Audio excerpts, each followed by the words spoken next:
Hello, Cleveland! Are you fuckfaces ready to rock? What's up, creepers? And Kiko's Christy, Atari Creep. How's everyone doing today? Let me get you in a little closer here. Alright, so it looks like everything supposedly is working. I got my microphones, I got my visuals. Seems like something every time I try to come on here. I was gonna say my guitar just fucking died. Chris, you get a volume knob. Alan, what's going on, buddy? Can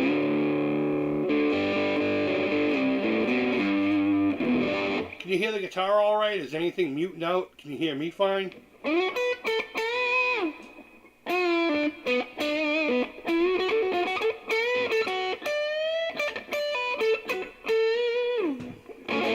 I can't find a decent pick anywhere around here. I must not have gone to the store to get picks when I thought I went to the store to get picks. They're all like flat and rounded over, and I got this stupid thing that came with a bridge though. It's a heavy pick. It's from Music Lily. Oh, way too heavy.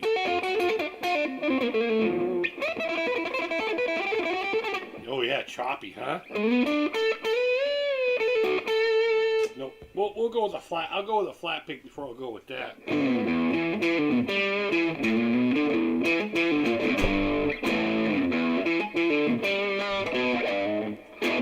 All right. Now we've established that I know how to play a guitar. What's going on, everybody? Is there anyone even in here? Alan was in here at one point. I see that. I can't see. That's all right. That's all right. So, I'm home alone. I got two of the ladies in fucking Florida right now. One of the girls' high school band made a trip down to Disney World. So they're down there doing that. We have a pretty exciting unboxing coming up from there. My lady was nice enough to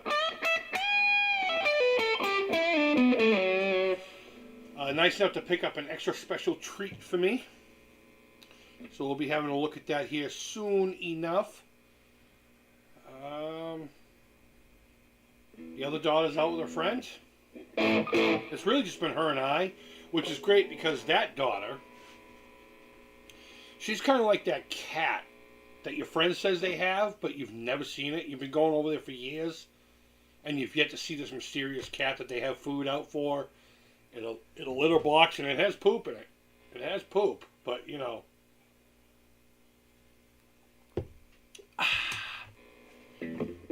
That's her, so I might as well have been alone. Anyway, Alan says, if you want to escape the real world, you should Strawberry Mansion. It's an awesome dream-like fantasy movie. Right on. Write that down. Strawberry Mansion. I'll probably later on look at that and go, what the fuck is Strawberry Mansion? But can you hear the guitar and me, buddy? Are any of them too loud? Any of them not loud enough? Because I literally just took the microphone and put it in front of the amp. And I have it aimed slightly towards the amp, but kind of at me too. I found out in the live stream we did the other night with the Atari synth cart, which is still all hooked up too, that the mic picks it up, but even though it's like right next to it, it has to, you know, whatever.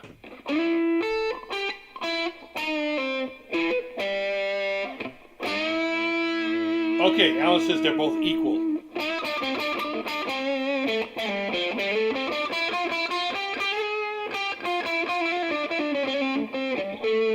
Well, this sucks. I need to get some new picks. I really do. Trouble is it's nowhere like really close and local for me to pick them up. And I know I could just Amazon the things, but it's like I always forget. And then I go to use a pick and they're not there. And then I remember, I don't know.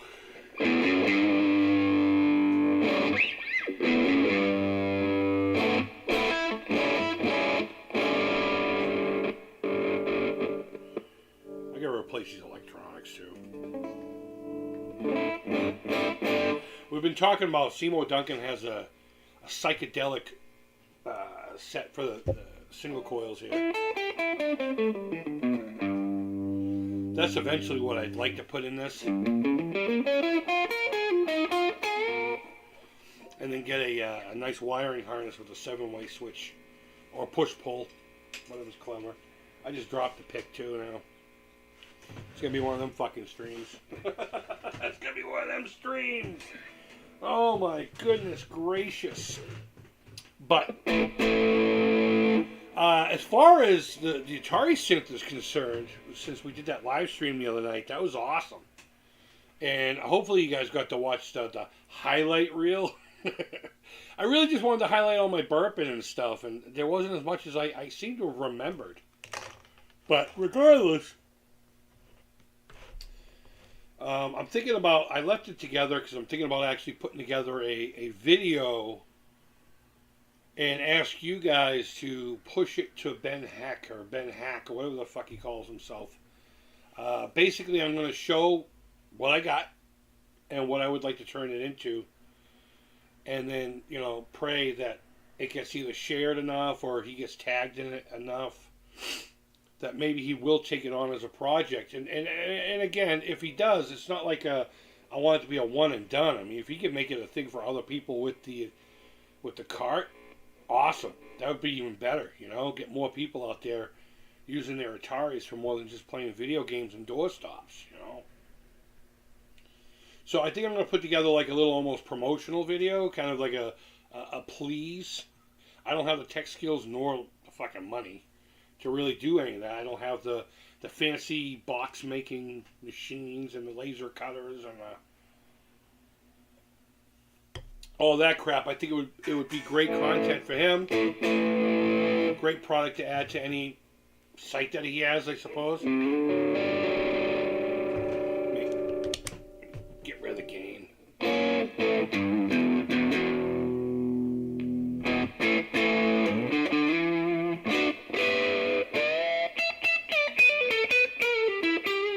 Not feeling that at all.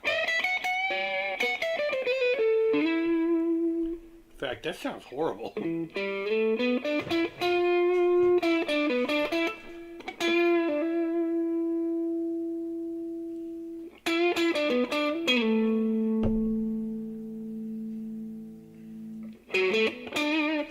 Alright, I just moved the tone around a little bit and increased the gain. But yeah, I'm going to be doing that hopefully here pretty soon. You know, maybe what we can do is we can use this like a boost. So I don't want too much hair on the guitar right now. Just use this like a boost.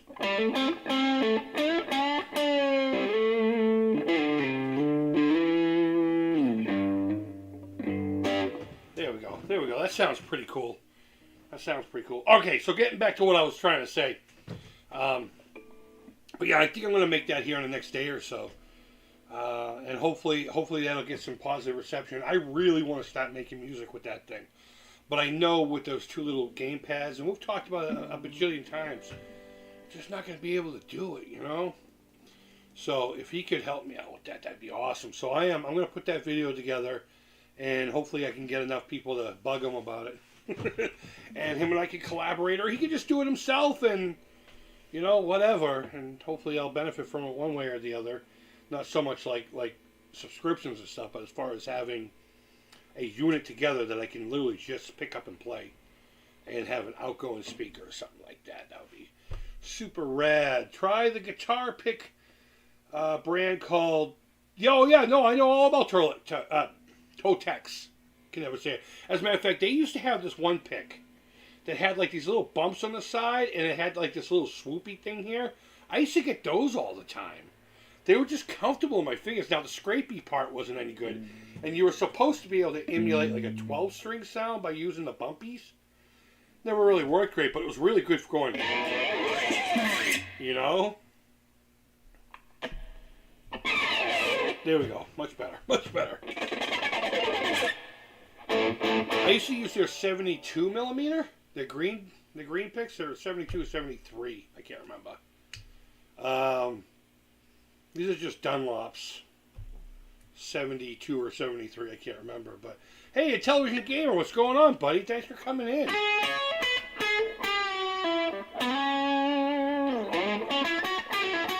But no, Alan, I'm very familiar with those guys. As a matter of fact, I used to keep their purple heavy ones around for a while too. When I was learning how to downpick.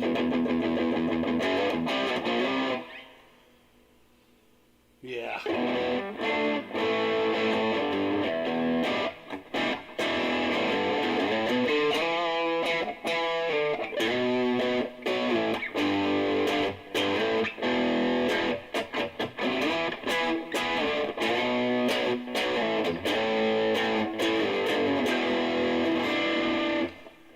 Again, no agenda today. It's an open chat. If anyone has anything that's on their mind, maybe you want to pick my fucking brain about something. I don't know. I keep looking at my phone because I have a little one that might be coming home with a friend. There we go. They're gonna warn me when they're on their way here. So it is what it is. So I'll leave it be for now.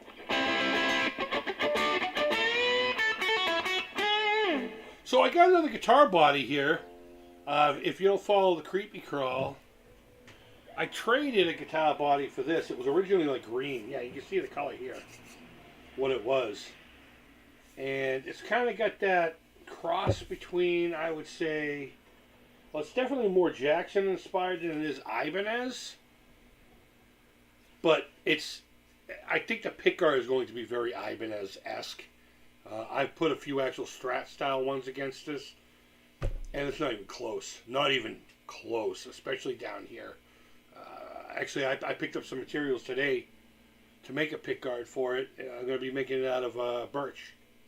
This nice ply birch that you can get at the local that's in Craftsman Supply Store, Route 1 Saugus, Massachusetts. Used to work there. Got some more sanding to do, and I'm just basically going to stain this with black and purple. There you go. You just got a heads up on what we're planning on doing with it over there. I'm going to sand it again, and I have Rit dye. I got this purple that's working really nice. I have my buddy's base I'm working on, and I use it for that. And I also have black, so I'm going to hit it with black first, sand it back, hit it again, sand it back a little less each time, and create like a dark perimeter. And then I'm going to hit it with purple, and then, rinse and repeat. And I'm going to just spray a little sealer on it, nothing crazy. And then we'll move on to the pickguard, and it's going to be a Floyd Rose guitar. Really only wanted one, but I don't have any of them working right now anyway. We do have the 7-string.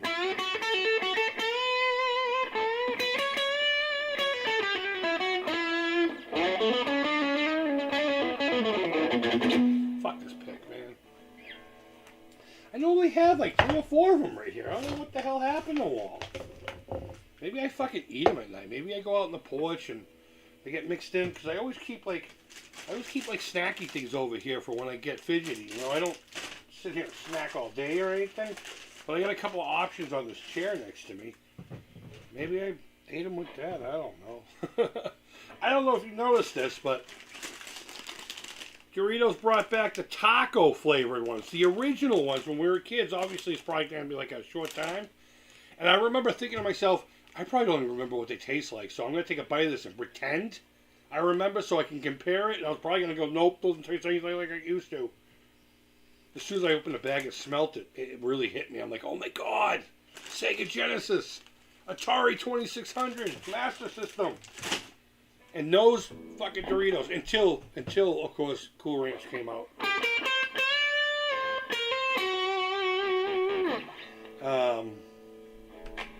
When that happened, it changed the game, and then they went to the nacho flavored chips.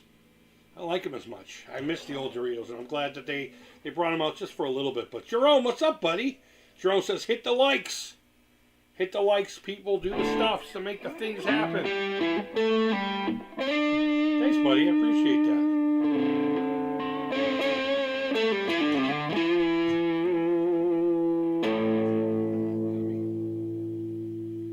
with me? What do you all want to see me for? You see me all the time.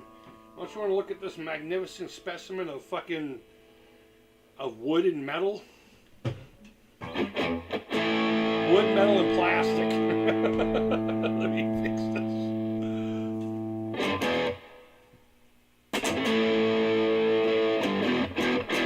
Yeah, man, I can't get this fucking pick to work for me at all.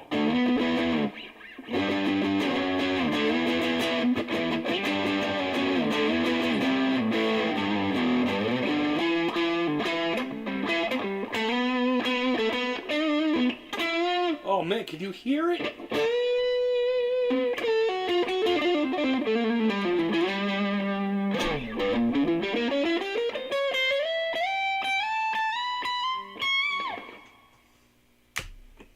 I'm gonna put that down for now. It's starting to make me mad. Jerome says, I buy knockoff Doritos. Can't afford the real. Yeah, I don't buy Doritos anyway. They kind of hired the wrong person recently. I'm not that boycotting type guy. You know, the whole woke and broke. I kind of follow that, but they hired a woke individual that turned out to be a fucking chomo. Openly. Is what it is, right? It is what it is. Oh, yeah.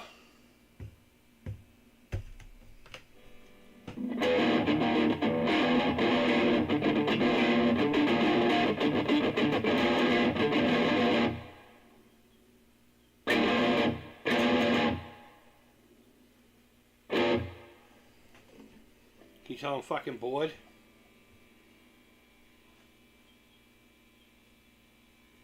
I really don't have anything as far as an agenda to talk about. Do I have anything written down? I wish I had thought of a few fucking points of... Well, I think I might hear, actually. Oh, yeah, no, I was actually going to talk about the private eye card, but I already made, like, a thing about that. If you go back, to last week where we did that, hunting for Atari games online, we came across a lot of, like, five games, and Private Eye was one of them. And I believe, Return of the Jedi, Empire Strikes Back, Raiders of the Lost Ark, and another one. And I had plenty of the other games, so I didn't really pay attention. Armadar was in there. And I bought the... I reached out to him and said, hey, look, the Private Eye usually goes for about $25, $30 in certain, circumstances. I said, but more times than not, those are like just whatever. I said, I can flip 10. And the lady's like, yeah, you know what? Fuck it. It's been sitting up for a while. I'll just do whatever. So she did remove it from the ad, and she made all the games were $70 as a total. Now they're $15 a piece. Now that I took out that took out that thing. Hey, I told them straight up what it was worth. So I got that. I got weird comments on one of the Facebook groups, Atari 2600, and I can usually tell trolls. But I don't know if this dude was trolling, if they were just a dickhead, or if maybe they had other needs, so to speak, and just the communication skills weren't the greatest. But their comment was, "You don't have Indiana Jones, ha ha ha ha." And I'm like, first of all, if I didn't have it, why would you make fun of me for it? What the fuck? But then I realized, I literally just took a picture of my Activision cards, where it was going to go, It's like, yeah, dude, I have almost 200 cartridges here. I have Raiders of the Lost Ark. I didn't really respond other than saying, yeah, I do. I didn't know how to respond to that. The dude literally said, you don't have Indiana Jones. Ha, ha, ha, ha. I'm just like, what? Not because I know I have it, but like that. Yeah, there's something got to be going on with that individual.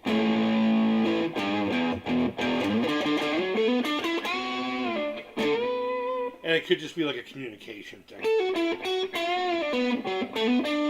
Unless they really are that much of a dickhead where they would be like, I don't see this game, so I'm going to ridicule you for it. I don't know. fucking weird. It was just weird. But you want to know what else is weird? Here's something to talk about for like 30 seconds, if that.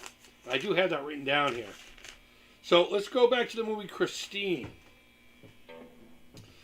Arnie's mother, Mrs. Cunningham. I forget the actress's name. Did you know she lived in the infamous Amityville Horror House? Apparently she moved out, her and her family, or maybe she just moved out of it, roughly 6 to 8 years before the DeFeo family met their untimely demise at the hands of their oldest son. Even before the Lutz family moved in and all the stupidity ensued. Because I honestly believe it was 100% of a hoax. There's just nothing that screams as anything there. Honestly. Especially if you go with the accounts of people who lived there before and people who lived there afterwards. You know, you can say whatever you want about the Ronnie DeFeo case, and you can say whatever you want about the Lutz case, but I think the whole haunting thing was a goof. It was a great story. It was at the right time, right place, you know. I guess we were in the mood for something like that. But the whole point of me even talking about it was just the chick who played the mom in Christine lived there up until about 6 to 8 years before the tragedy took place in the house. I'm trying to skirt around my words a little bit more these days. Yeah, I just thought that was wicked interesting. I looked it up, and it's supposedly true. It was originally a meme that I was like, get out of here, there's no way. I looked it up, and apparently it is. Jerome says, I buy special chips like Doritos or Fritos, sometimes Cheetos. Oh, okay. Special occasion munchies, if you will.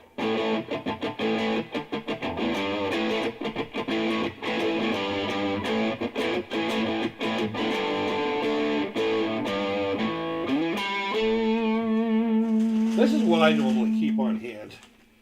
I don't normally do the barbecue ones, but they were bought by accident. But these veggie straws, I really like these. I don't know why. I'm not trying to eat them to be healthy by any stretch of the imagination. But especially if you get a real puffy straw, the texture of it breaking down in your mouth is fucking amazing.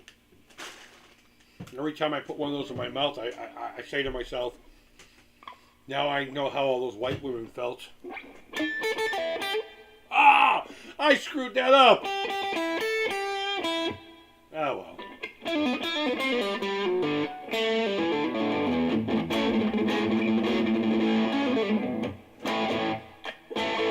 we go. Might have to switch guitars. I thought I was in a single coily kind of mood today. Television Gamer says, you seen the recent news on the Bash Box? What is a Bash Box? Please refresh my memory on whatever the hell that is. Fritos are too salty. They really are. Oh my god, absolutely, Alan. I love Frito pie, man. I love making Fritos. Frito pie. And I used to love, Frito was my favorite corn style chip. My savory snack, if you will. Except for your mom. No, I'm just kidding. I've been on that kind of a mood lately.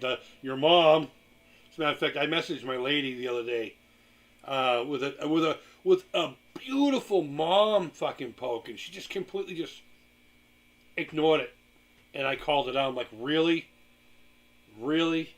Like I said earlier, she's in Disney right now with the high school band. One of our daughters plays flute in it, and they got a trip to play down there. And I guess one of the girls, or one of the band members anyway, caught pink eye. And I'm like, oh no, pink eye spreads fast and dirty like your mom. Something like that. It was perfect how I said it. Just ignored it. And then when I called it back out, she just went, ooh.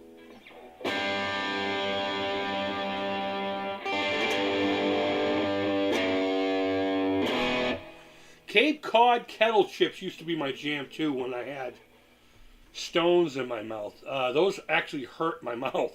They cut me and shit. That's what it is. Another console. Okay, hold on. Hold on. The Bash box. Oh, fuck me running. Are we doing this again? Let me look it up.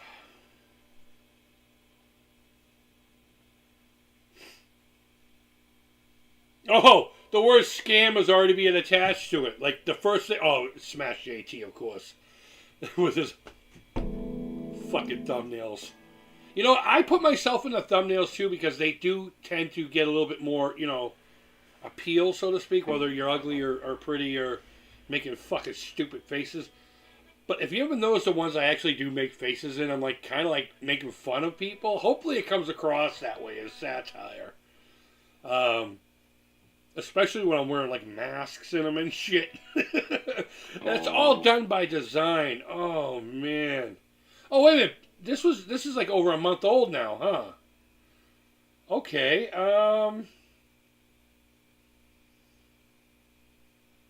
Yeah, I don't know. I don't know anything about it.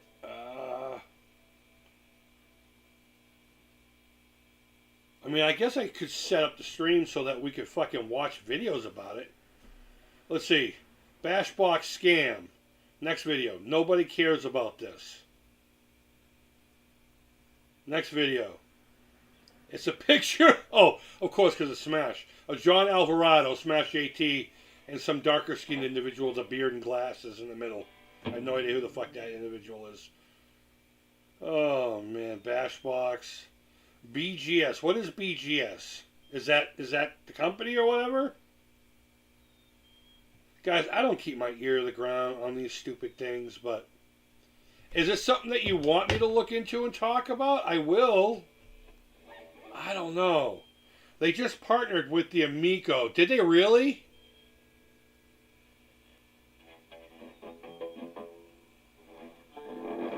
The television. Oh, I don't. Try to put a link in the chat. Try to put a link in the chat. I don't know if it's turned off or not. I would hope not. I tend not to do any of those, those kind of things. I know you can do a lot of restrictions. I fucking care enough to. I don't have the energy to give a fuck. This is what you'll get from me if you aggravate me. Hold on, where is it? That's what you'll get. That's what you get from me. I don't have time to block and ban and all that. You don't need to talk. Just curious. Okay, man. No, now that you said Amico's attached to it, I have to fucking know. So I am writing that down right now, and maybe we will do another video. Bashbox. I'm sure there's going to be 100 videos about it, especially if it's news from today, but we'll look at it. I'll look at it anyway, It's funny that you mentioned that, because I had a private conversation with John Alvarado just this past week regarding statuses as far as I'm concerned, my test unit, which is actually getting moved to the new studio now that I get this new TV that's small enough to be in my space, but has HDMI. I have a small HDMI TV. It's what I used to use to record gameplay in our bedroom, but when my mom died, I took the TV she had in her room because it was bigger and nicer and put that in there, and I have no idea what the fuck we did with the other little TV. So somebody locally was giving away a TV. It's a little bigger than I wanted, but it's got HDMI, and it cost me zero zilch. So it is what it is. So I don't know. So I did. I messaged him, and I got a lot of information that I was pretty happy with. And I guess I'll just leave it at that. I'll leave it at that because it's nothing that I can really speak upon or anything. But I asked a bunch of very specific questions, and I got answers that were somewhat surprising and in a positive way. So take that with a grain of salt. If anyone stumbles in here and wants to cut this piece out and use it for a fucking 6-hour video, that's fine. I mean, I can't really say what it was that I said, but we agreed on a whole bunch of points. I spoke a lot, actually, about the production of these and where I think it could fit in. A lot of people aren't really a fan of the whole that coming out and you can use that with home. I think it's brilliant. I think I wanted my console, and we recently just talked about this. I want my fucking Founders Edition, but you know what? If they come out with this, I'm going to be fucking proud. I really am. If they come out with this by... I didn't ask about timelines and stuff like that, but if they make it this December, maybe even afterwards, whatever, give a fuck. And it works well with the Amico Home thing, I think it could be a winner. Not like no one's going to get fucking rich. I don't think anyone's going to get rich.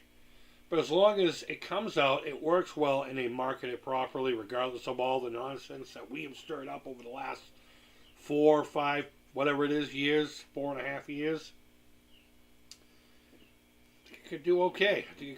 I hope so, because honestly, I feel bad that not more people can get that controller in their hand, because the controller, and you've heard it 100 times from people. When you get the controller in your hand, you get it a little bit more. It sounds, and a lot of people pop up and be like, yeah, you can have your speculations, and you may or may not like it, but you'll get it. You know what I mean? I'm rolling my eyes. But it really is a better controller than a lot of people are trying to give it credit for. I genuinely enjoy using it. For what little I can use it with.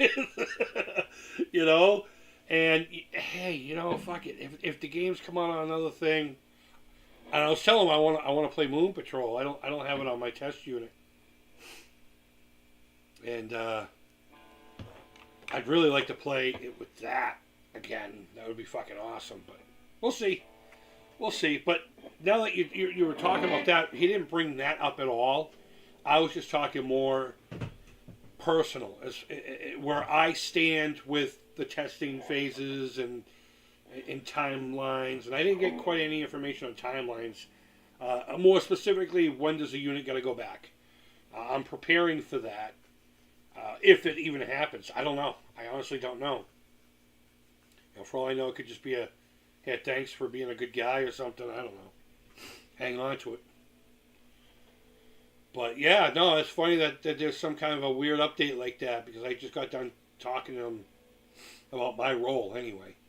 And it was a really positive conversation that gave me some new insight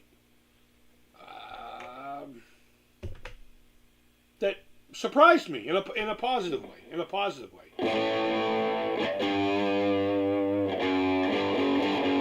But that intrigues me. Bashbox Amico. Sounds like what's been happening the past 4 fucking years anyway. Bash in a box. I mean, shit, that technically started with the VCS, didn't it? Atari box. I would use Amico Home if I had the Amico controller. Yeah, you know what? And I think, of course, hindsight is always 20/20. Excuse me, I don't know why my nose is starting to itch. I'm not even I've never even really did the old toot. Wasn't really into the devil's dandruff. Shit, what was I just saying? You said Amico Home. If I had the Amico controller. Yeah, I forgot where I was going. Sorry. I'll buy the controller if it releases. You know what? I think it would be an interesting thing just to have. It really would be just an interesting thing to have. Given everything that's going on, but guys, you got me. I'm dying over here. I gotta know. Bash box.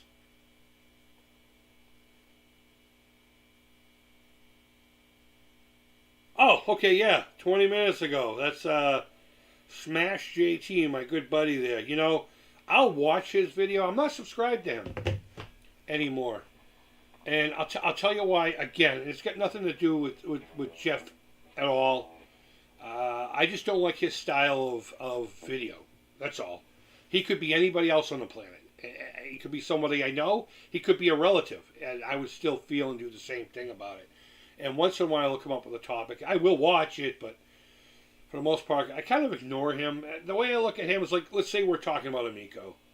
There'll be that one little piece of news, and then he'll ponder all over or pander all over, or pad, I guess the word would be. Basically a recap of everything, the gripes. People like to be heard, and they have their, they have their voice that they want to get out. I get it. Dude's fucking 10 grand deep, and 10 grand plus if he put down pre-orders. So I'm not gonna sit there and say I don't, understand, because I do. But there's a specific style of reporting that I just can't get into. It's more for an entertainment than it is for anything else, and some of the stuff has been kind of half-hearted. I don't know how to say it. It's not full truth, basically. It's the idea of what's going on, while talking about shit we already know about 100 times over. But yeah, I almost want to fucking put the stream off. We could watch Jeff's video together if you'd like. I mean, let me know. We could watch it right now. It's 20 minutes old.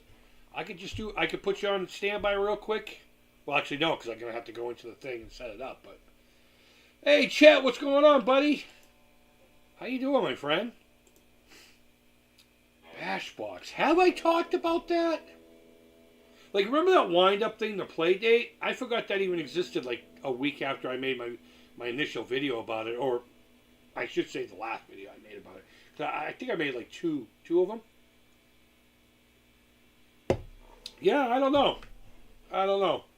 Just got done with VR workout. Right on.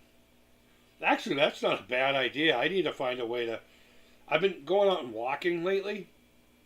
And I've been able to...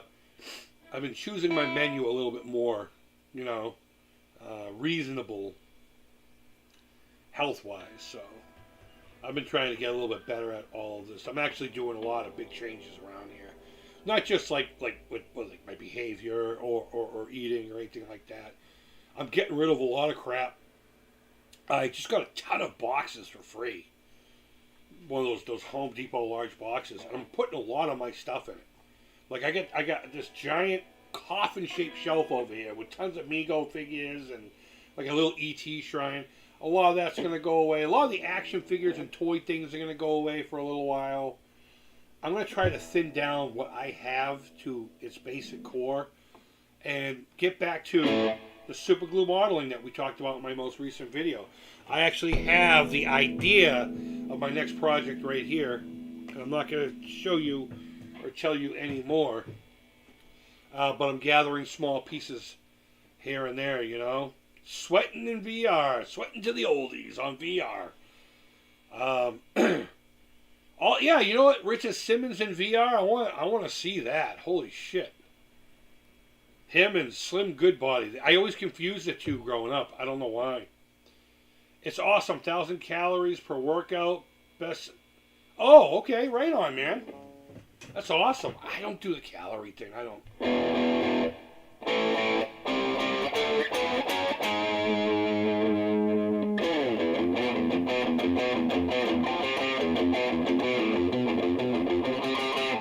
Well, I can't downpick with this pick at all. Can I gallop? Hold on.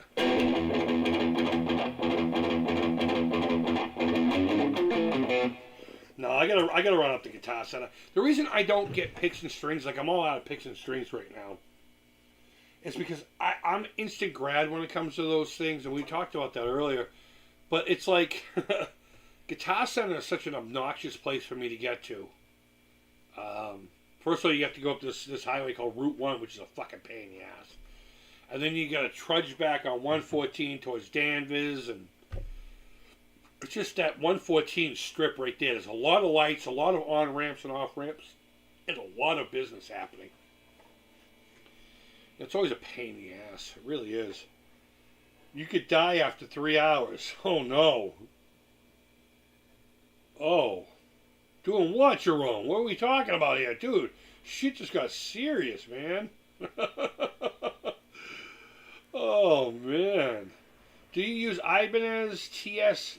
No, I don't have a... I've never owned a tube screamer. What I have right now... how do I do this? I'm only going through one pedal into the amp. And I only have the pedal on as a boost right now.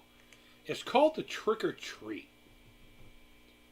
I don't know how else to describe it. Go to my Creepy Crawl channel. Again, I'm not trying to, gain viewership over there. If you really want to know what it is, go over to my Creepy Crawl. The link should be in the comments or the shit down below. And it's a fairly recent. I think I did the video in October.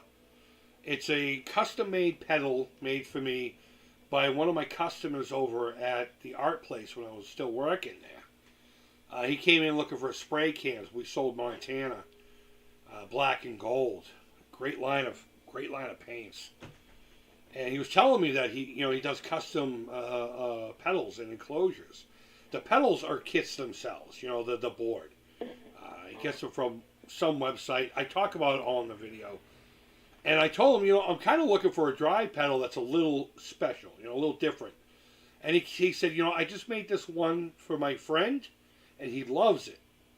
So why don't you check out these links, listen to what that pedal sounds like, and let me know.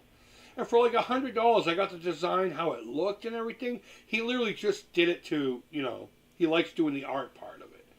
The boards themselves are $10. Actually, I have a board from that same website here with a different pedal that I want to build. It's a fuzz-based pedal that has a switch, and I want to use one of those giant ones that have the thing that you gotta flip up and click. It'd be legit if I could get one of the ones that light up. And I want to call it, instead of the fuzz face, I want to call it the fuck face. I tried to find a round housing for it, but shy of buying old fuzz face ones for way too much money, you can't really find any actual project enclosures that are round that are at least, I'd say 7 to 8 inch in diameter. I need something that big to do this because I literally want it separate, the switch from the button and the knobs. So it would be like 3 knobs and the button like you would see on a pedal, and then over here would just be this obnoxious switch. I don't even remember what the switch did. I just remember reading it saying, all right, I'm buying that. $10. I'll worry about getting the components for it later. But yeah, he showed me some art. It's basically got a haunted house on it. It's all purple. He put the word Trick or Treat in orange at the bottom. The knobs are orange. And for the LED, it's like an amber light that he put directly in one of the windows of the house. The only thing that could make it a little bit more perfect if it was a flicker bulb. But sick pedal. It's got your typical, it's got your level, your gain, and like a tone knob, right? Your normal bright to bass. But it's got a 4th knob, which is, I can't remember what the name of the deal is. But it basically tightens or loosens up the signal, if you will. So it's not like it's, you would think it would be like a treble and a bass, and I think they're labeled that way, actually. Should have told them not to label them at all. But the one that I'm talking about doesn't actually do a treble or bass thing. It tightens and loosens the signal. So you can get a myriad, almost like you can go from, say, like I'm not saying the tone quality, but say from a dual rectifier tightness all the way to like an orange looseness, If you know what those amps are, then you know exactly what I'm fucking saying.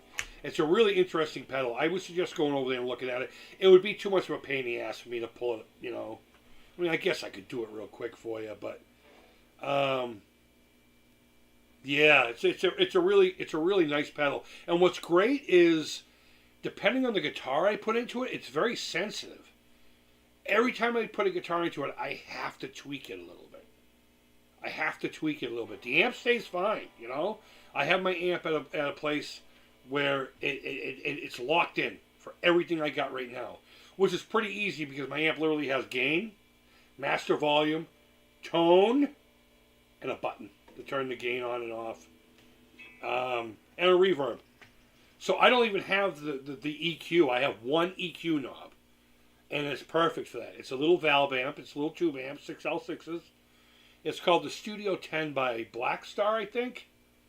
And I keep saying that because I bought it used at Guitar Center, and it didn't have the badging on the face of it. I keep looking at it. It's right here, So it doesn't scream the name of the amp on it. It's just like a a really nice cream color. It looks very retro. Very 50s, 60s inspired. Great sounding amp, but the pedal works completely different with almost every guitar I have. And that's a good thing. You know, for recording anyway. Live, I don't know what I would do live. Probably just whatever. Just go with it, you know. Alice says, did you know Richard Simmons has cancer? No joke, it's true. Oh, that's too bad. I'll be honest with you, I didn't even know he was still alive. Again, not joking. But that's too bad. He always seemed like a decent guy. Maybe he wasn't. I don't know. He just always seemed like a genuinely nice person. Alice says, why don't you make a guitar pedal called Sit on My Face? That's what she said. Wait a minute, chicks want me to sit on their face?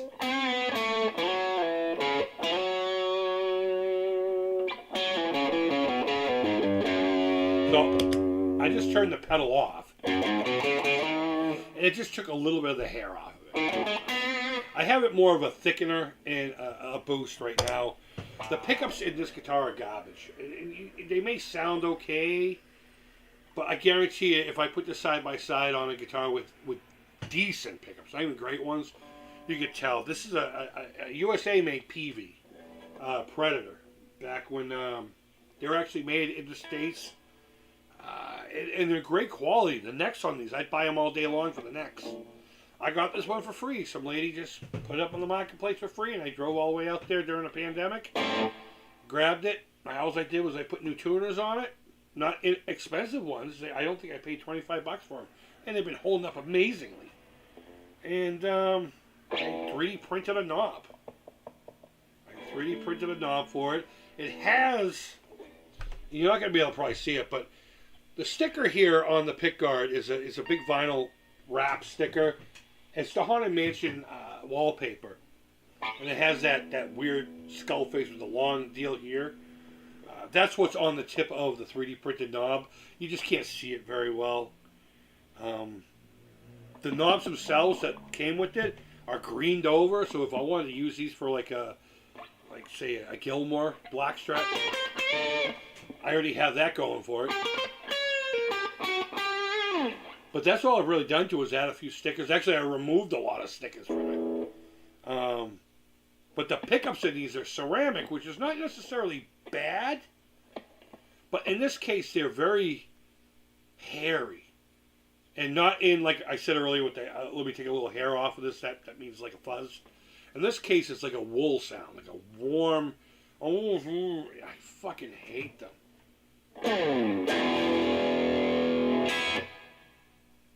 So, you know, it is what it is.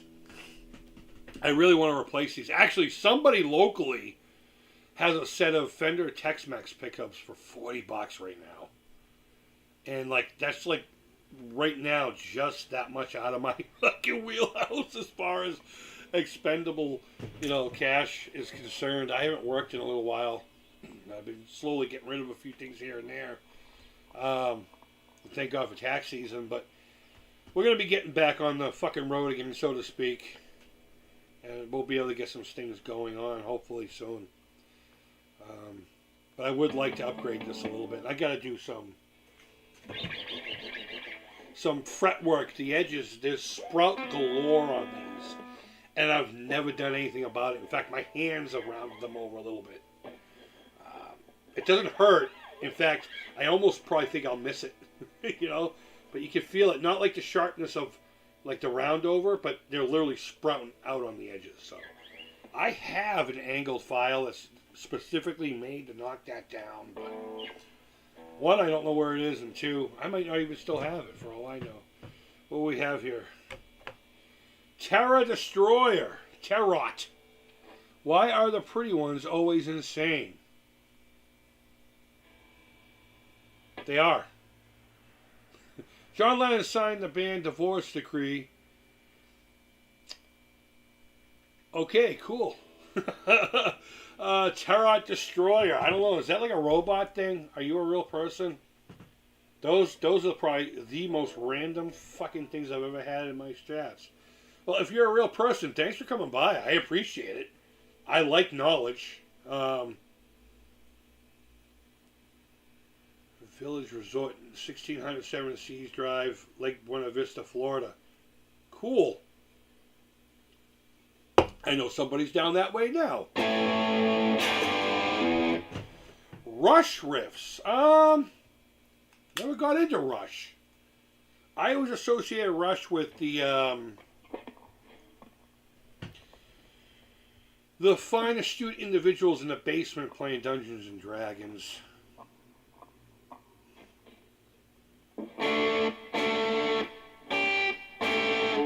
Ooh. I suppose tuning up would be better.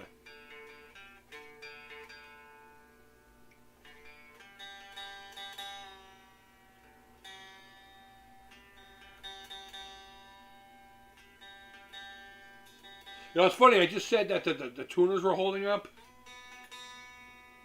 When I did this, I must have shifted. It's as close as I'm going to get it here.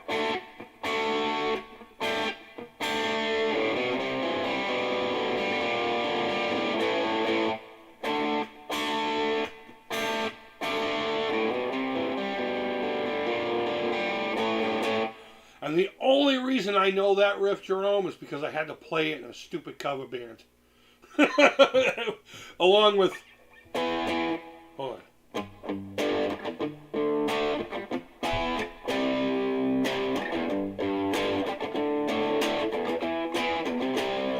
There were so many bands that forced me to play that song.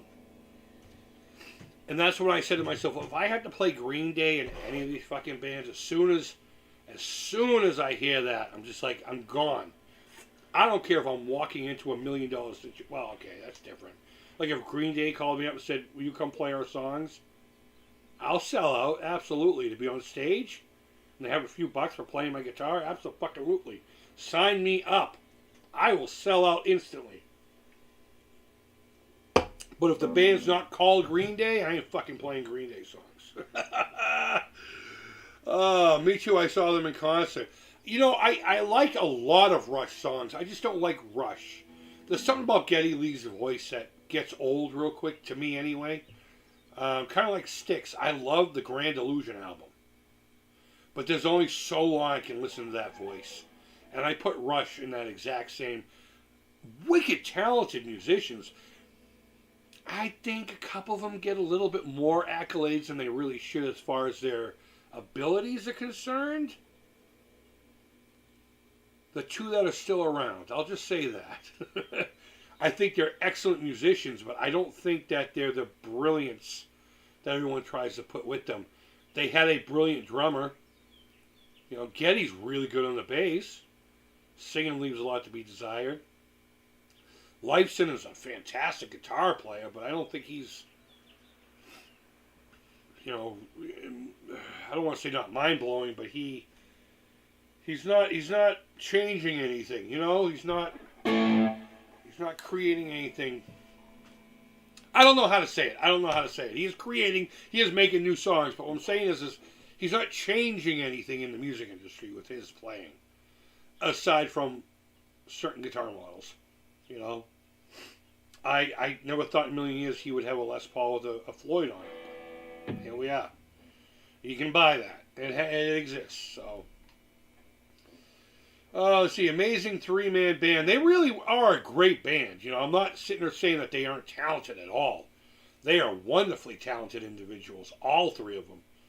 But there are some groups that I think, on a talent level, get blown up. And maybe they deserve it because of their style and how amazing the music comes out. But there's a difference between being a really great musician and forwarding.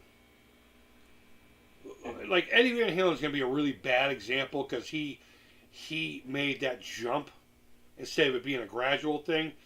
I mean, that dude, he changed everything about guitar. Everything. Including how they get built.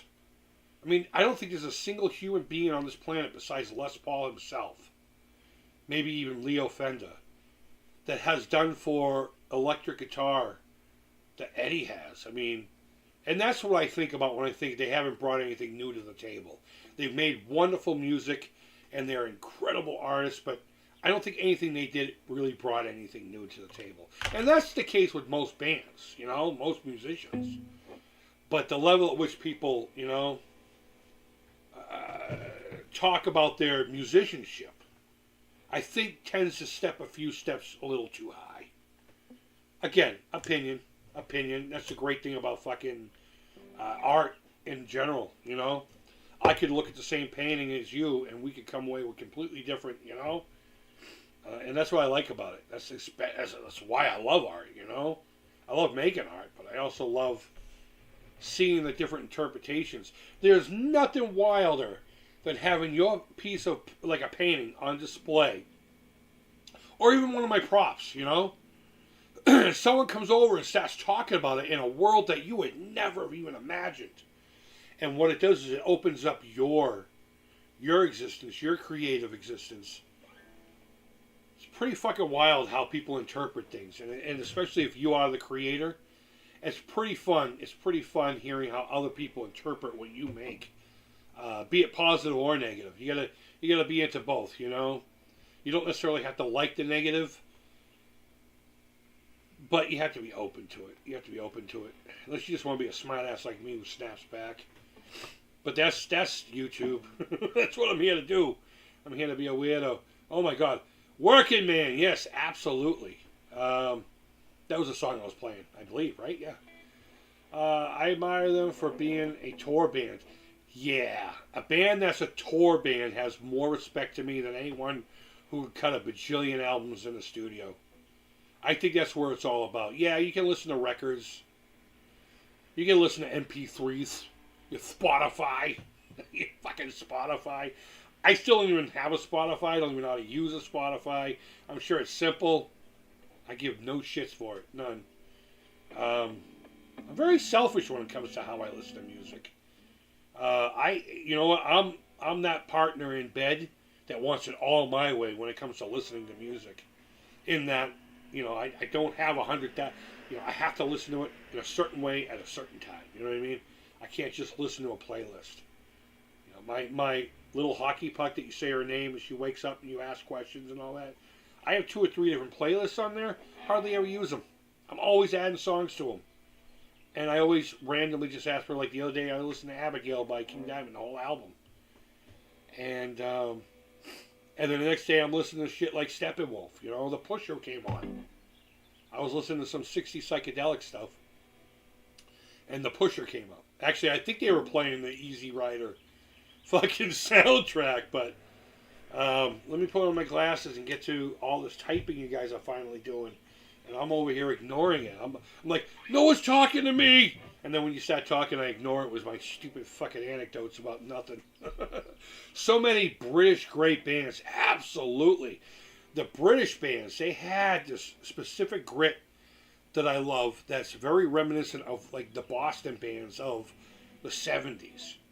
Because that's how Britain was. I mean, if you hear interviews of Ozzy, Tony Iommi, the dudes from Pink Floyd, although they had a little bit of a different echelon of class when they were growing up, Queen and all these bands, they'll tell you how fucking gritty and industrial they grew up. Everything was dirty and old, and it definitely had that vibe in the fucking music, and they were all the better for it. Same with the British groups in Boston, or the Boston bands, There's a certain grit to Boston music that I fucking love. Love it. And I wish I could have been one to contribute to it, but it didn't go that way. But that's okay. What's better, British rock or American? Honestly, there is no better. There really isn't. The Beatles and the Stones are fucking amazing bands. I prefer the Stones over the Beatles. I think the Beatles are a little overinflated. A lot of people hate me for saying that. Their innovation to music was recording. That was their innovation. Their music is good, and they're excellent musicians, but their innovation is recording. And did you know that they got influenced by Pink Floyd when they were recording their very first studio. They were both at Abbey Road. And that's right around the time where the Beatles went psychedelic, wink, wink, nudge, nudge. Just saying, one of my favorite bands actually influenced one of the biggest bands on the planet with their arguably more popular sound. I personally prefer the more 50s side of the Beatles than I do their psychedelic stuff. But, you know, it is what it is. The Wind of Change. That came on the radio yesterday when my daughter was in it. It was like a rock block of the Scorpions. They played 3 songs and that was one of them. I was telling her about what the Scorpions meant to music and bringing the then USSR and America together musically. Them and this one band called Gorky Park. Does anyone remember Gorky Park? They were like popular for this long. Kramer made this triangular guitar that was shaped like a I forget the name of the instrument, but it's a traditional instrument over in Russia. Fucking bang bang, da da da da, gonna take it higher, something like that. Gorky Park.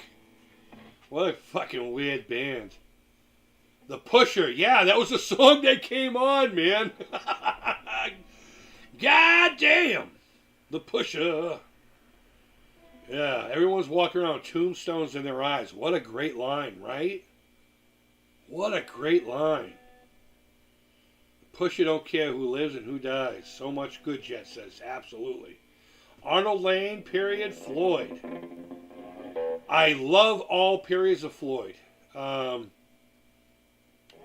honestly think Floyd might be the perfect band in all of its, its incarnations.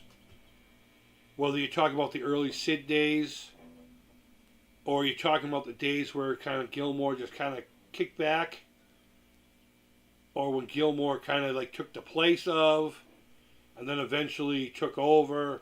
I find merit in all generations of the Pink Floyd sound. That's what they used to call it. The Pink Floyd sound at the UFO Club. Man, I wish I could have gone there to hear a lot of that early psychedelic stuff. Because I really am into the psychedelic stuff. I've always been into it. One of my favorite bands of all time is this one band called the Bubble Puppy. And they got this album called Hot Smoke and Sassafras.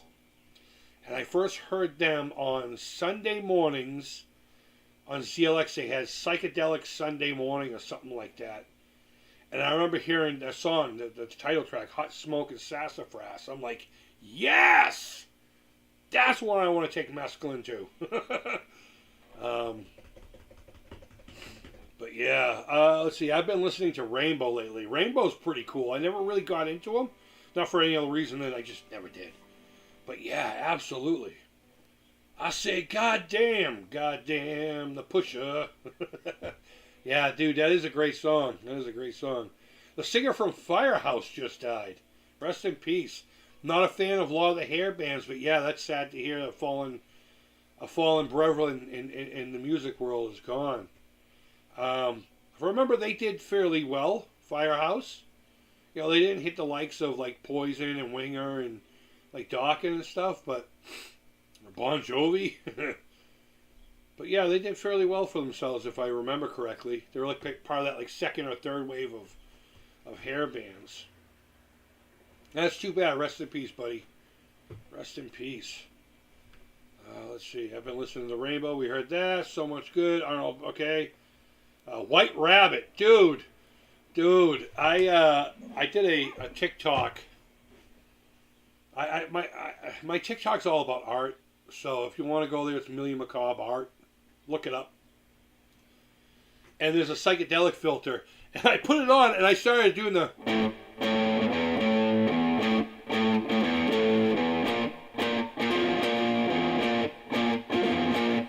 But then I remembered I don't know how to play that. So there was this VHS tape I got years ago. I'm talking late 80s, early 90s.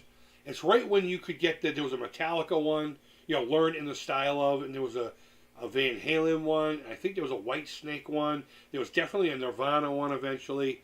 But this one was in the psychedelic guitar style. And I remembered, he did the, I think that's A.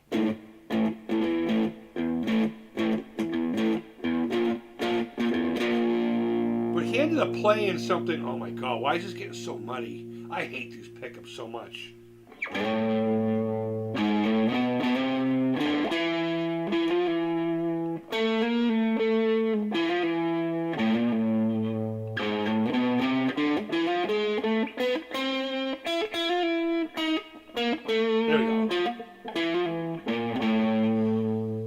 But I was in the middle of playing that, and I'm like, oh God, I don't know how to play this. And I said it out loud. I didn't realize I said it out loud. I just smoked.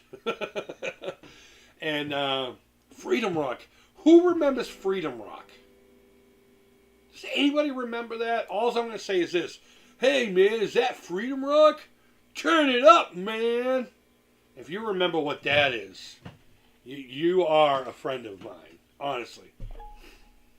But so I started instantly going to White Rabbit, and I said out loud, I don't fucking know how to play this. Oh no! So then I just went on that little, and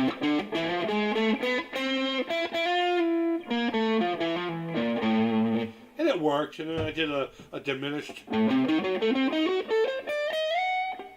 like that, and then I ended it with.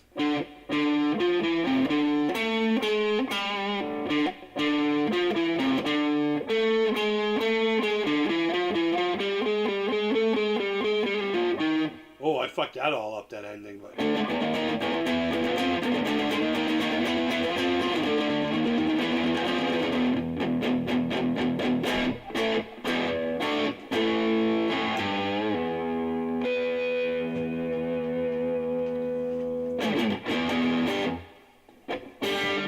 But yeah, keep them coming, keep them in.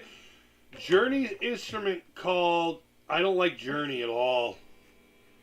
A lot of people hate me when I say that. The game Journey Escape is awesome. That's wicked fun. If you like running into shit constantly and hearing neener. But Journey Escape, great game. The band, you know what it is? They're too polished. They're too polished. They feel more like a pop band than they do kind of like a rock and roll band. And that's by design. And it worked for them, And almost every one of their songs fucking make me want to hang myself. I hate to say it. They all get me depressed for no reason whatsoever. Especially Open Arms or whatever it's called. Oh my God. You put that on and I'm fucking tying a noose. It's so horrible. I'm sorry to be that way about it. But there are some bands on this planet that I can't find merit in at all for my personal tastes. And that's one of them. I fucking hate Journey.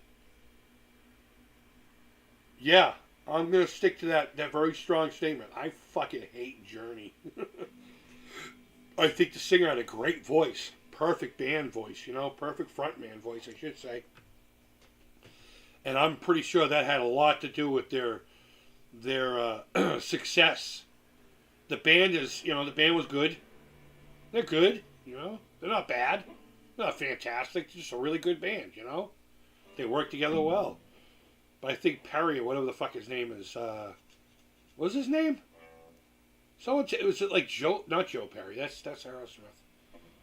Mark Perry or something like that? You tell me, just because I want to know. But their original singer. Or if they had one before that, excuse me, I just dribbled. If they had one before that, I don't know anything about. But who we think of Journey's fucking thing. But yeah, all right, let's see. I went to Mount St. John as a kid. It was all metal and rap. I appreciated both. But I like the Femmes, the Dead Milkmen, and the Cure. I couldn't get into stuff like the Cure. The Dead Milkmen, okay. I wasn't into the Femmes, but I was into Violent Femmes, and those are two separate groups, right? And when I say I was into the Violent Femmes, I'm talking about just that one album. I'm not gonna lie. I'm not gonna sit there and say I'm a giant Violent Femmes fan. But that first album with Blister in the Sun and all that, really great album. Especially, there's a couple songs in there that reminds me of the night winding down. The night started, the party was hot, and then everybody's just starting to kind of fizzle away. And there's a couple songs in there that remind me of that. And I like that in my albums. I like my albums that take you places. You're not just listening to songs. It's kind of like early 80s slasher flicks. I remember as a kid, by the end of the final girl scenes going, ooh, wow. You felt a little winded after watching it, psychologically speaking, of course.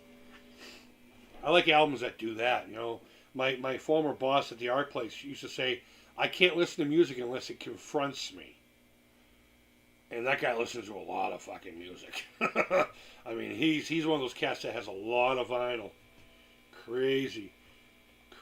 Jerome says Journey's one of my favorites. Yeah, I'm sorry. I mean, I'm not picking on him or anything. I can't get into him. But you want to talk about rap and metal clashing? That was the town I grew up in.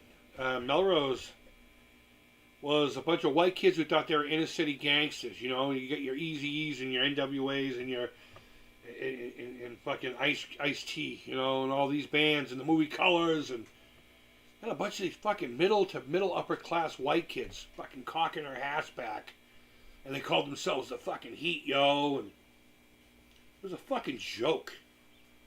It was a fucking joke. Put the word W in front of the N word. I'm not gonna say it, but keep the N word the same, but put a W in front of it, and that's what they called them. White folks trying to act black. Today, I guess we would call it appropriations. Maybe it could just be culture now. I don't know. But I was like one of 5 kids with long hair listening to metal. In fact, every time I would walk by people, they would be like, kill your mother! And I don't know where the kill your mother fucking shit came from. It was before Justice. So they can't talk about Blackens, where it literally says that. Watch your mother put to death. Well, no, you know what? I watched my mother die! I lost my head. Well, I haven't played that in years.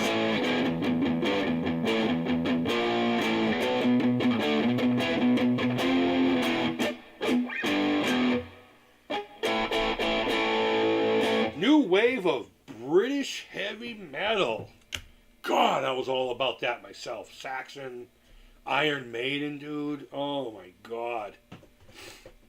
I remember when I first started hearing that. I didn't hear Diamond Head until Metallica. I will admit that.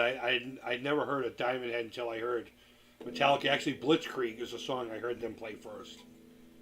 I was like, oh, that's not Metallica. Okay, that's cool. Let me check that out.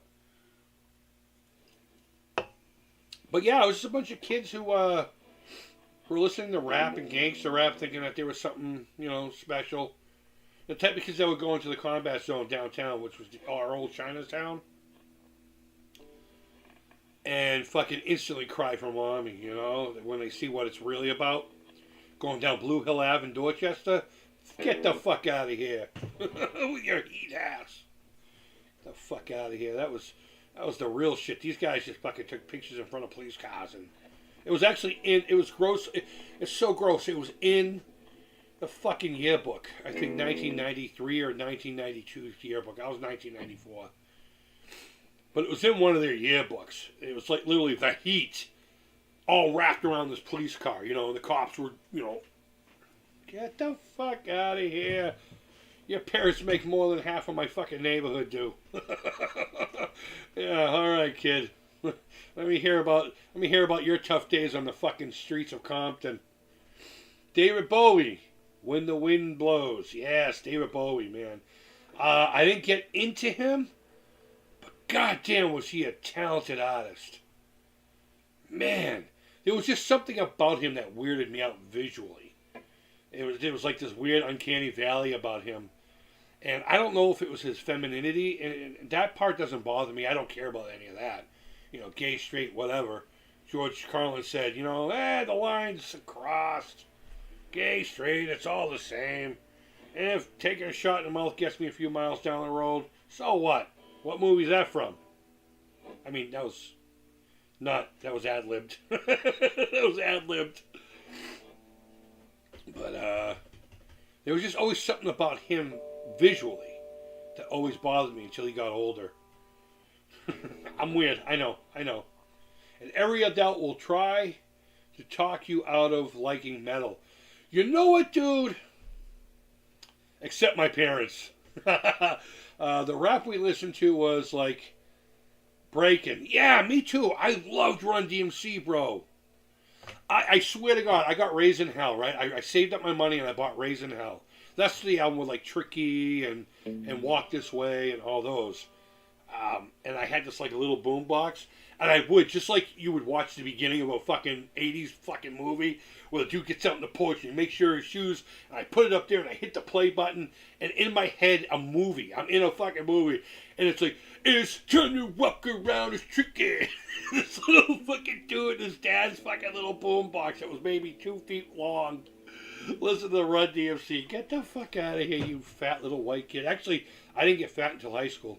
I didn't get a gut until high school. I was always, I was a sexy motherfucker. Dogma, no. You're very close, though. You guys are very close. No, I don't, Dogma, I don't like that movie that much. It was funny. Nah, I take that back. That was a good movie. That was a good movie. But you're very, very, very close.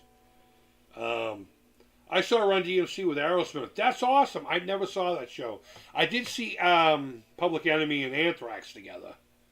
That was a really interesting experience.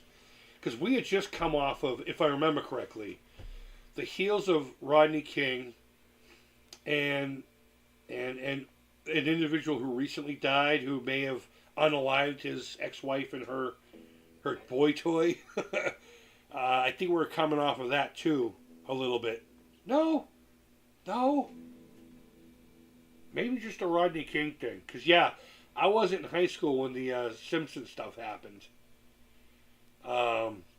In fact, when he did that slow chase, I know exactly where I was. I was at the Lincoln Downs dog track in Lincoln, fucking Rhode Island.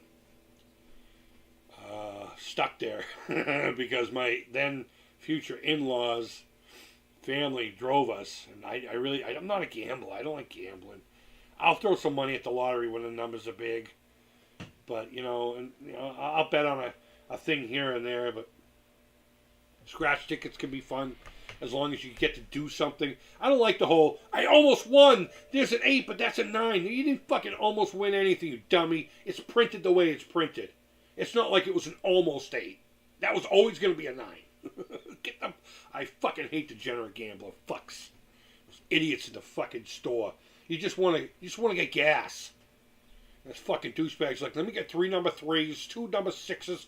Let me get 11 of these. Hey, okay, so is that a new box? What's the number on that one? Oh my God, I always end up with that dude. But but what else? I don't even know where I was going with any of that, with the Lincoln Downs and the the Public Enemy and Anthrax show. It was literally 50-50 thrash metal and metalheads and hip hop heads. And there was zero taste in the air of any tension whatsoever. Sometimes things like that can start off that way, Obviously, you're going to have predominantly white on one side, black on the other. Not physically. I'm talking about as far as the talent's concerned. And that was the idea anyway, But it was and you would think it would be kind of like, okay, so how do we behave, Everyone was just fucking getting down. The mosh pit was fucking phenomenal. Oh my God, what a great show. I forget, there was an opening act too. I can't remember who it was, and I'll be honest with you, unless it was a really good band, I don't give a fuck. But when they came out together to play Bring the Noise, that fucking place exploded. And I'm getting goosebumps now thinking of it. And come to think of it, I've seen many great shows. I don't think I've ever had an elevated moment like that live, I've seen Pink Floyd 3 times in a row. Literally 3 days in a row. And all 3 experiences were amazing. I was tripping my balls off a mescaline on one of them, and probably couldn't tell you a damn thing that happened that night, but I know I had a good time. But Anthrax Public Enemy show down at I believe it was the Worcester Centrum. I'm pretty sure it wasn't Foxborough. Definitely wasn't Great Woods. What a fucking great show that was. That was awesome. If you ever wanted to feel brotherhood, bam, that was it. You know, metal, hip hop, everyone going hard, but in a fucking positive manner, releasing all that negative energy you have at that fucking age, but in a positive manner. It was violent, but it was fun violence, and it wasn't done out of hate or malice. That's what it's all about, man. But going back to, people trying to talk you out of being into metal, my father was the minister for the Church of Christ. It's a born-again version of Christianity where they literally take the Bible word for word, you know. If it's not in the Bible, it doesn't exist, so to speak, you know. And they focus more on the New Testament than they do the Old one, though they teach the warnings that the Old Testament has. Whereas they more focus on the birth and crucifixion and resurrection of Christ. So it's a very Christ-based denomination, I guess you would call it. Version of Christianity. I don't know what you call it. I know back in the day they would call it born again. I don't know. You do get baptized. But it wasn't cult-like, you know? There was one here in Boston called the Boston Church of Christ. And they actually used to meet in the Boston Garden. You know, it wouldn't be unusual to go to see a Celtics game or a Bruins game and there'd be a hymn book underneath the seat. No joke. You used to see it all the time. All the time. And anyone from around here who's gone to the Garden enough in the 80s can attest to that. I guarantee you they can. They were bad. I remember I bumped into a kid at this place called Roller World, the local roller skating joint. And he was like, "Oh, you go to the Church of Christ? I do too in Boston." I'm like, "Oh, maybe you should come to ours sometime and hang out with us, you know?" And my dad, he picked him up and we went to the church and it wasn't out of the way. And when we went to go drop him off, there were two cats from his Church of Christ waiting on the steps for him, wondering where the fuck he has been. So my dad got out. You gotta understand, my dad was a gang member, greaser, but he was a tough guy. He was a legit tough guy. He had a real fucking name and everything. You know, it seems silly now, but they called him Mad Dog because they thought he was fucking ravenous. I never knew that guy. My dad was the most gentle guy in the world. So, to give you an idea of the background, religious-wise, that was in my house, and it wasn't even so much we were just religious, like we were the first family of the church.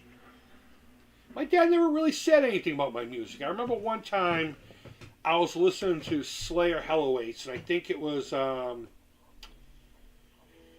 what song is it?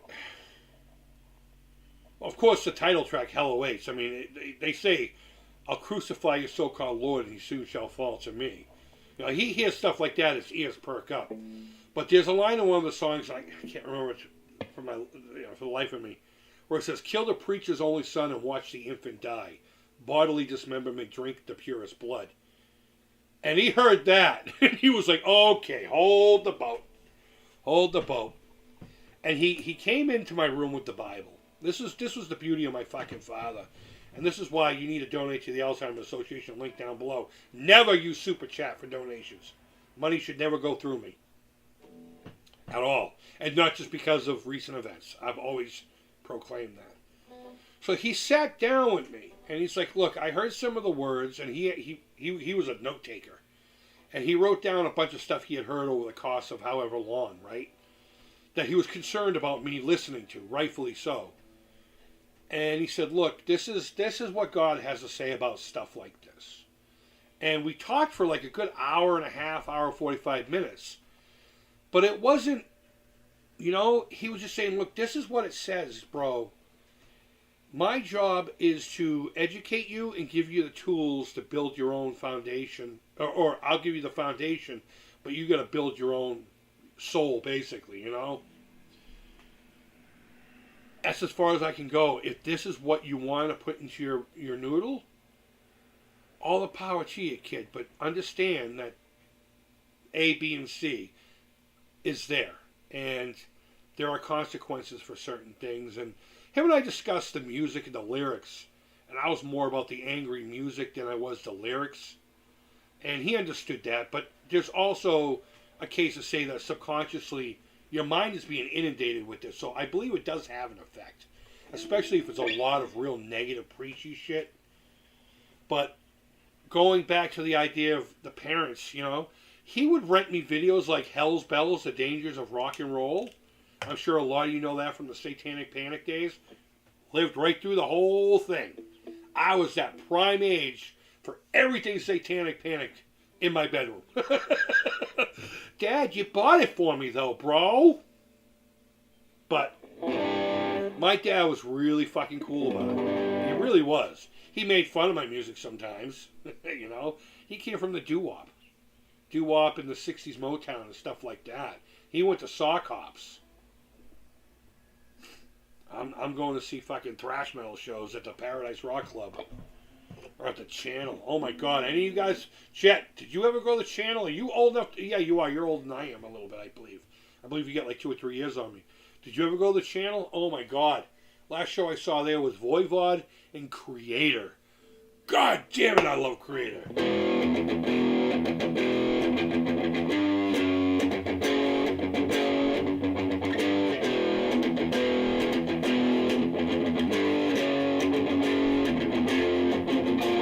Betrayer! I don't remember how to play that, but God, I used to love Creator. Creator would always win album to album. It was the heaviest fucking band. I don't know if you guys ever did that, but we would take songs and pit them up against each other, and which one's, But yeah, fucking Creator. The Channel, you don't think so, huh? Yeah, it was a rock club, an infamous one. As a matter of fact, Metallica, during one of their 83 tours, I don't know exactly which one. It could have been the Kill 'Em All for one. I don't know. The Venom tour. But they lost their gear and almost got deported. In the city of Boston, they were playing the Channel and someone stole their fucking U-Haul. They either stole the U-Haul or stuff in the U-Haul, their gear. The amps and all that stuff. It's probably out. I've probably seen it around here somewhere. I bet you I have. I bet you it was somewhere there was a place called the Music Complex in Somerville. It was basically a Death Trap rehearsal studio space. I mean, it was just like an old warehouse. They had a couple of different levels and rooms haphazardly put together with old straw here, drywall. If that place ever caught fire, we were all gonna fucking die. Fuck, where was I going with that? Oh, Metallica, yeah, at the Channel. Their shit got stolen, and then when they called the cops, because Ulrich was technically a European, he wasn't an American, and he was over here on either a visa or a green card. I honestly don't know how that works, but I think they tried to deport him because of the long hair and shit. I guarantee it was more to do with that than anything, but I love that dirty water. Oh, Boston, you're my home. Did you know that song was written to insult Boston? And because Boston's so fucking tough, we adopted it as our fucking anthem. Alright, at UConn, they had the spring weekend concert. Notorious B.I.G. and the Violent Femmes. Everybody enjoyed everything. That's an interesting mix. Wow. Okay. Let's see. They wouldn't let us play Dungeons and Dragons. I don't think I never got into it, so I didn't have to worry about that. But yes, Dungeons and Dragons were brought up a few times around. Not at me, but I heard the adults talking about Dungeons and Dragons a few times. Never heard them talk about any of the toy lines, because I remember Masters of the Universe. Fuck, even E.T. got criticized as having some occult nonsense to it. And my dad, he was smart. He was like, you know what? I see through it. These are just things for children to enjoy. Sure, you can look at anything and try to make a similarity to things, but I think he was strong on the Dungeons and Dragons. I bet you if I tried to do a Dungeons and Dragons, I might have had a little bit of a hard time with it, but it's all right. It's all right. My dad liked Metallica and Guns N' Roses. Right on. Right on. There was a couple songs. My dad liked a couple of songs from Whitesnake. I know that's not quite the same, but I think in the Still of the Night was the one that did it. They wouldn't let us play Dungeons & Dragons. My dad liked Metallica. Okay. I don't think so, Jet says. And I think we're talking about the channel. Hey, what's up, Ouya, Suya, Kuya? I don't know how to say that, so I'm just going to call you Ouya anyway. My dad was into the Eagles. You know what? My dad hated the California sound. Oh my God, whenever the Eagles and or the Beach Boys would come on, he was like, I hate the Beach Boys. I can't stand that. And then when I started listening to them a little bit, because I heard they had something to do with Charles Manson, I was a cool kid in high school, remember? Actually, that was more junior high. He was just like, oh my God, will you shut that nonsense off? That's annoying. He was a Beatles and Elvis kind of guy, you know? I absolutely love the Eagles. I like the Eagles. I like Joe Walsh, is what I like. I like the solo to Hotel California, as cliche as that is. I can't really get into much of the other stuff. It's a little too on the countryside for me, you know? Some of it, anyway. Really great drinking music. Great background music. I love the Eagles for that. You put on their greatest hits 1 and 2 and just let them go. Really great background music. Joe Walsh, though, was still is. Incredible musician. Weirdo. A really good musician. Try the song Massachusetts by... Alright, let me see. How do you say that? Yelvis? Wyvis? Why? Where'd it go? Lvis? Massachusetts. It's a fucking weird name for a state. It's too long. Too many cooker letters, you know? Every decade there was something that got up people's asses, like horror comics before. Yeah, and it's still going on to today. It really is. In fact, excuse me, I almost feel the beginnings of another satanic panic coming around the corner, but not quite like it was, if that makes any sense. I don't know. The Beach Boys was my dad's favorite group. The Doors, The Who were close behind. The Doors I got introduced to by my brother, actually. My brother had this fucking mirror, almost like the ones you got at carnivals, but this was like a higher class. Actually, no, it was a carnival one. It had that stupid cardboard border with the gold crap. But it was one of the bigger ones, and it was of his famous picture like this, but it was done in negative because most of it was a mirror. And it fucking creeped me out. I don't get scared easily, but there are a few things growing up that fucking really gave me the heebie-jeebies. And that fucking thing did. So it was always on the inside door of his closet. For that reason. But I remember asking him, what is that? And he told me, and I really got into the Doors. And then luckily enough for me, a couple of years later, they came out with the movie, you know? Actually, it was quite a few years later. And everyone was into it. I didn't think the movie was very good. I think it didn't depict Jim. And that was one of his likenesses. It really was. But it's like when I have a problem with any modern movements, it's when you make a specific thing your entire personality, your entire existence. If you're trans, per se. If you make that your entire, or just your sexuality, you make that your entire personality. I fucking hate that. I hate that. And that's how I saw it with a lot of, you know, like the Jim Morrison portrayal in, they just focused on one personality thing and made it all him. And I know you got to do stuff like that for movies, but they could have made him a little more balanced. I think they could. I think Oliver Stone could have made him a little bit more balanced. I'm okay with like 3 or 4 different women being mixed into, you know. It's a movie. It's a fucking movie. And anyone who gets mad at a movie, Hollywood, it's fucking Hollywood, you know. But yeah, my brother hit me to the Doors. I remember the first song I think I heard was "Not to Touch the Sun" because he knew I was really into I was getting into that psychedelic groove, you know. Right around this time, I was discovering Blue Cheer and Cream.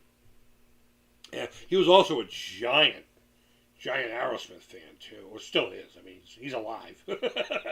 He's alive and well and living in. Oh shit, that was a Jim Morrison quote. Where? The devil's alive and well and living in Miami, I think he said. I don't know. But the Beach Boys were my dad. Okay, yeah. And I liked the Who. I didn't really get into them, but I used to watch Tommy all the time. In fact, I just recently watched it.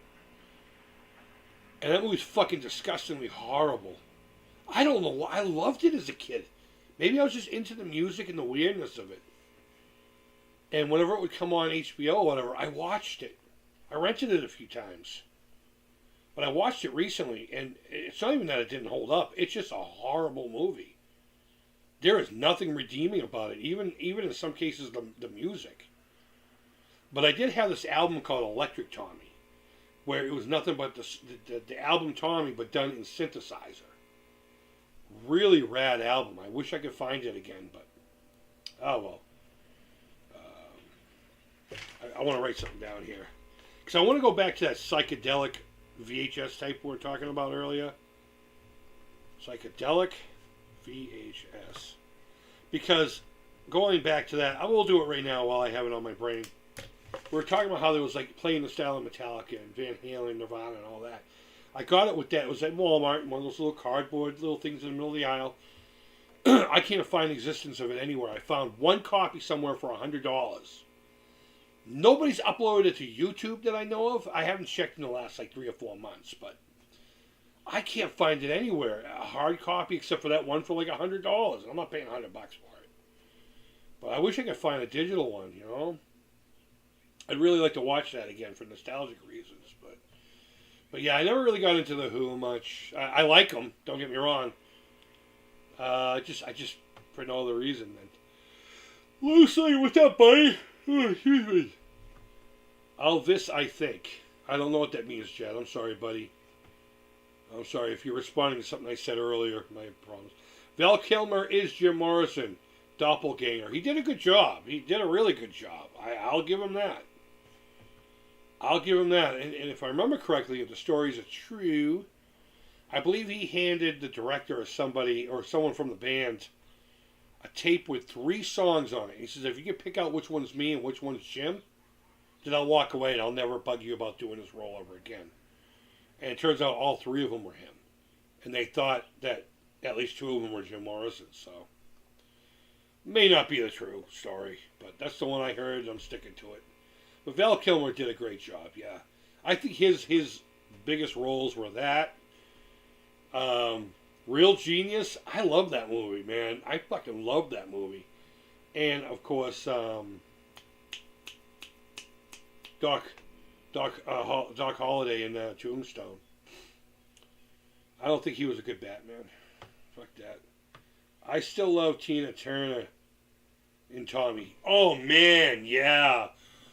God damn, talk about psychedelic. Getting her fucking face in the mouth of it. She was probably fucking tweaking out in that, man, you know? Totally tweaking. Let me go back and see if anyone got that reference. You guys said Dogma. Well, the answer is Jay and Silent Bob Strike Back. The answer was Jay and Silent Bob Strike Back. They're trying to get to Hollywood because there's a movie being made about them. I just recently watched it too. It's one of my favorite comedies of all time. And they see George Carlin, you know, holding up a sign, "We'll give head for a ride." And it's got a big tongue sticking out. And he's like, if it gets me a few miles down the road. If it gets me a few miles down the road, I'll take a shot in the mouth. And they're like, we're not going to do that because we're not gay. And he's like, there are no more lines, bro. He's right. And then he goes down on Carrie Fisher playing a nun. That's a whiz sentence to say. Carrie Fisher being a nun, a dude going down on a nun, and a dude going down on Carrie Fisher who's playing a nun. Top Secret was funny. You know what? I don't know, man. Everyone loves that movie. I remember liking it again a lot as a kid. And I love stupid movies. I watched it again like within the last few years, and I don't think that one held up as well. In fact, I didn't even remember half of the gags in it. I don't think I laughed once. I might have. I don't know. I've been real critical, haven't I, today? I'm sorry, guys. We just keep bringing up shit that I'm not into. I'm not going to lie to you. I'm not going to sit here and be like, yeah, I love that shit. Oh, excuse me. Sorry, I got to keep looking at my phone and make sure that the teenager isn't coming. So, all right, I think I'm going to call it. Ice Pirates is pretty stupid. Yeah, I haven't seen that one.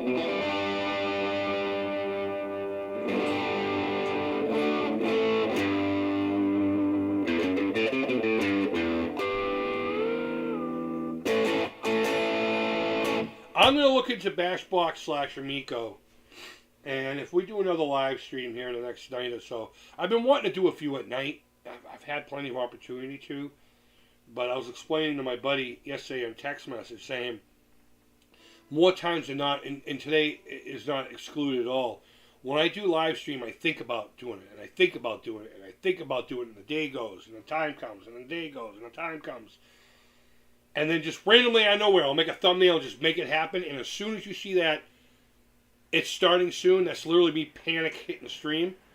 And then I go off and get my drink. Or in this case today, I went and got a pill. And I went to, a Tylenol.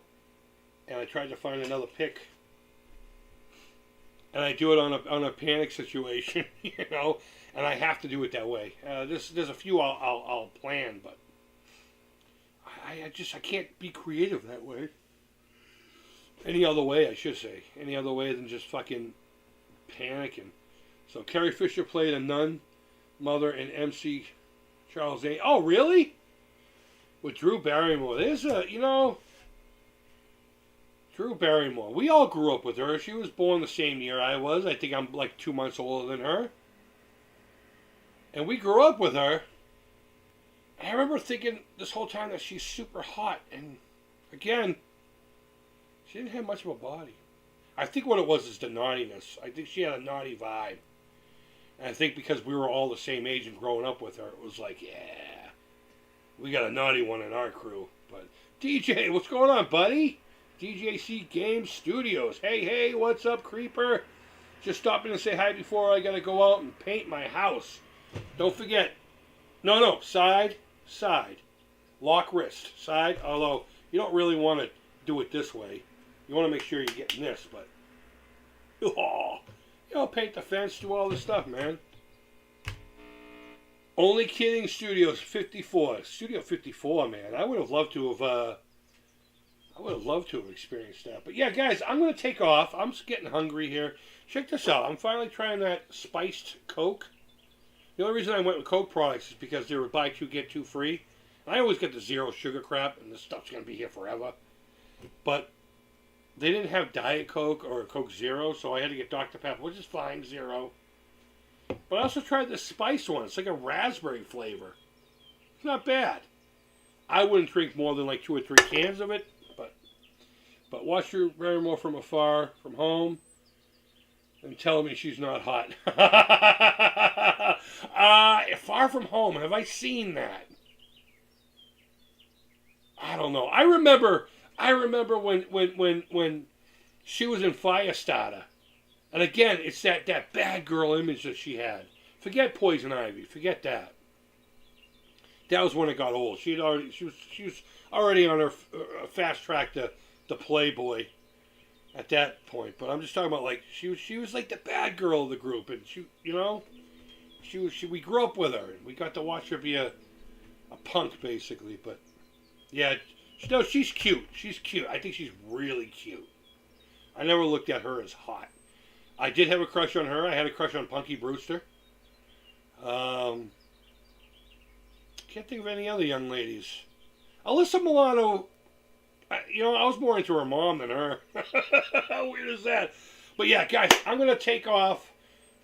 DJC says everyone hit that like button. I would appreciate it if you did, but if you don't, I'm good. You know the drill. Thumbs up, thumbs down. I'm going to look into the Bash Box thing. I don't know. It is what it is, I guess. I don't know anything about it at all, really.